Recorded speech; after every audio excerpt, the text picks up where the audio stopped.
Professor Wang, thank you so much for taking your time with us. It's my pleasure. Thank you. During the turbulent time of Hong Kong back in 2019, we witnessed many bizarre scenarios. One of them is that some political figures in Hong Kong, they touted their betrayal of the motherland as an asset. So how did these people end up being part of the Legislative Assembly or district councillor? Have you noticed any loopholes in the current electoral process? Well, obviously there were problems, and there are problems.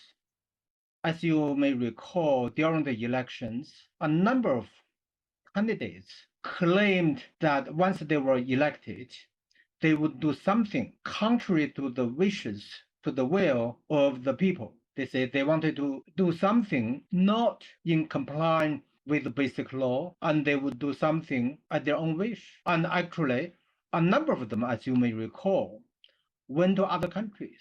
They called upon other countries, other governments to condemn and punish China, the Chinese government. This is very absurd. If you look at the entire world election process, no part of the world other than Hong Kong who could say, well, I do not love this place. I will do something contrary to the will of the country, and they could win. And when that happens, that shows the system has problems. The same as you mentioned, the head of the State Council's Hong Kong and Macau Affairs Office, Xia Baolong, he emphasized the significance of the patriots governing Hong Kong. So is patriots governing Hong Kong a new concept? What's its legitimate ground? I mean, we can look at this from different perspectives. One is from international law perspective. What is the relationship between nationals and their state? There is a substantial relationship under international law. That is, the state has the responsibility and obligations to protect its nationals within the country and outside the country. At the same time, if we look at every matter from the rule of law perspective, nobody can just enjoy right without having obligations. When we say that the state has an obligation to protect its nationals, that means the nationals have the right to be protected. That's why when the nationals working, staying overseas, or even traveling overseas, when we have problems, they would expect their own government to support them, to rescue them if necessary. And that's a right. Also, in the rule of law perspective, every right is accompanied by a responsibility, by an obligation. One of the obligations is to be patriotic, and that's it. I mean, that is the rule under international law. And then how about Hong Kong? Before 1997, Hong Kong was a colony, but Hong Kong's colony status was different from other colonies. Hong Kong became a colony in accordance with the unequal treaty. When this treaty was finished, when the Chinese and the British government agreed to return Hong Kong in a simple way, that means the authority above the colony has changed. Hong Kong is no longer a colony. It is a part of China. And that's why we say one country.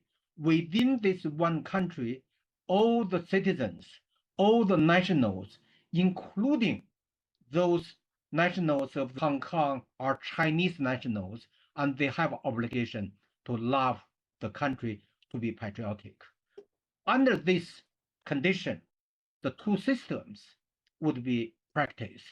Well, the mainland China practices socialism, Hong Kong practices capitalism. But you cannot equal the exercise of capitalism to colonization. Hong Kong is no longer a colony. It's a part of China. That's why it is expected that all the nationals in Hong Kong must be patriotic. And though based on this, we don't have to mention what Mr. Deng Xiaoping said, what the basis for the basic law. And it's just a common sense. What Xiaobolong said reflects the common sense of the whole world. It's so natural that those who are patriotic should be elected and should govern the place where they live. Then, Professor Wang, as a law professional, how do you respond to the argument that stressing patriotism contradicts with the freedom of Hong Kong people given by the Basic Law? Well, I don't think Basic Law really says that Hong Kong people should be unpatriotic. And there is an expectation. What is one country? When we say the one country, two systems, the word one country is not an empty concept. It is substantial. It's a country, it's there. You have to recognize that that's your motherland. You have to love your mother. You have to love your father. Then you can be part of the family. It's so simple. I don't think it is contrary to the Basic Law at all. We know election is obviously an essential part of Hong Kong's political dynamic. Then how will the reform in the electoral process better facilitate the legitimacy and validity of future Hong Kong elections?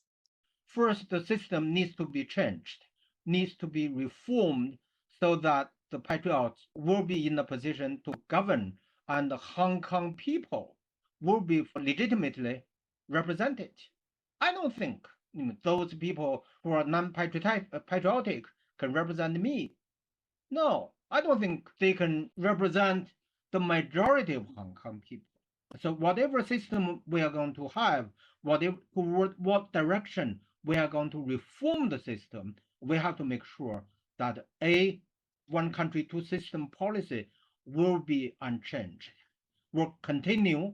That is, Hong Kong's capitalism will continue to grow and to perform. Secondly, prosperity of Hong Kong will be guaranteed because that's the key.